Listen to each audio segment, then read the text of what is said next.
ഇടുക്കി ഇവിടുന്ന് മുല്ലപ്പെരിയാറിൽ നിന്ന് വെള്ളം വരുന്നത് നേരെ വള്ളക്കടവ് വഴി ചപ്പാത്ത് വഴിയെല്ലാം പോയി ഇടുക്കി റിസർവോയറിലാണ് വന്നു ചേരുന്നത്. ആ സമയത്ത് ഇടുക്കിയിലെ സ്പിൽവേ ഏതെങ്കിലും തടിയോ മറ്റോ ഒന്നും എല്ലാം അടയാതെ ഇരുന്നാൽ ഷട്ടറുകൾ തുറന്ന് നമുക്ക് അവിടെ ഓപ്പറേറ്റ് ചെയ്ത് നിർത്താവുന്ന വിധത്തിലുള്ള വാട്ടർ ലെവലിലാണ് ഇപ്പോൾ നമ്മൾ കീപ്പ് ചെയ്തിട്ടുള്ളത്. വാട്ടർ ലെവൽ FRLലേക്ക് എത്തിക്കാറില്ല, അത് വളരെ താഴ്ത്തി നിർത്തുകയാണ്. കാരണം ഈ ഒരു ഡാമിൻ്റെ ഭീഷണി കൂടി കണക്കാക്കി അവിടെ വെള്ളം വന്ന് കണ്ടെയ്ൻ ചെയ്യാവുന്ന വിധത്തിലുള്ള റിസർവോയർ ആക്കി നിർത്തിയിരിക്കുകയാണ്. 8 മീറ്ററോളം ഫ്രീ ബോർഡ് അവിടെ ഉണ്ട് ഇത് അടക്കം വരികയാണെങ്കിൽ. അപ്പോൾ അതിൽ ഇങ്ങനെ സ്പ്രെഡ് ചെയ്ത് കിടക്കുമ്പോൾ ഈ വെള്ളത്തിനെ അവിടെ കണ്ടെയ്ൻ ചെയ്ത് നമുക്ക് റെഗുലേറ്റ് ചെയ്ത് പെരിയാറിലേക്ക് ഡിസ്ചാർജ് ചെയ്യാൻ പറ്റും. പക്ഷേ ഇടുക്കി മുതൽ വള്ളക്കടവ് മുതൽ ഇങ്ങോട്ട് മുല്ലപ്പെരിയാർ വരെയുള്ള റിസർവോയറിൻ്റെ ക്ലീനിങ് ഒക്കെ നടത്തി വെക്കണം.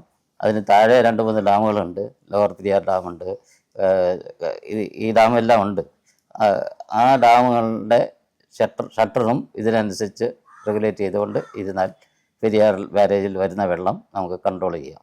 ഒരു പക്ഷേ ഇടമലയാറിലെ വെള്ളവും കൂടി നോക്കി കൺട്രോൾ ചെയ്യുകയാണെങ്കിൽ പെരിയാർ ബാരേജ്, അതായത് നമ്മുടെ കുഴുത്താൻകെട്ട് അവിടെ റിസർവോയറിൽ കൺട്രോൾ ചെയ്യുമ്പോൾ കൊച്ചി ഭാഗത്തും എല്ലായിടത്തും വെള്ളം ഫ്ലഡിങ് ഉണ്ടാവും, പക്ഷേ പെട്ടെന്നുള്ള നാശനഷ്ടം ഒഴിവാകും.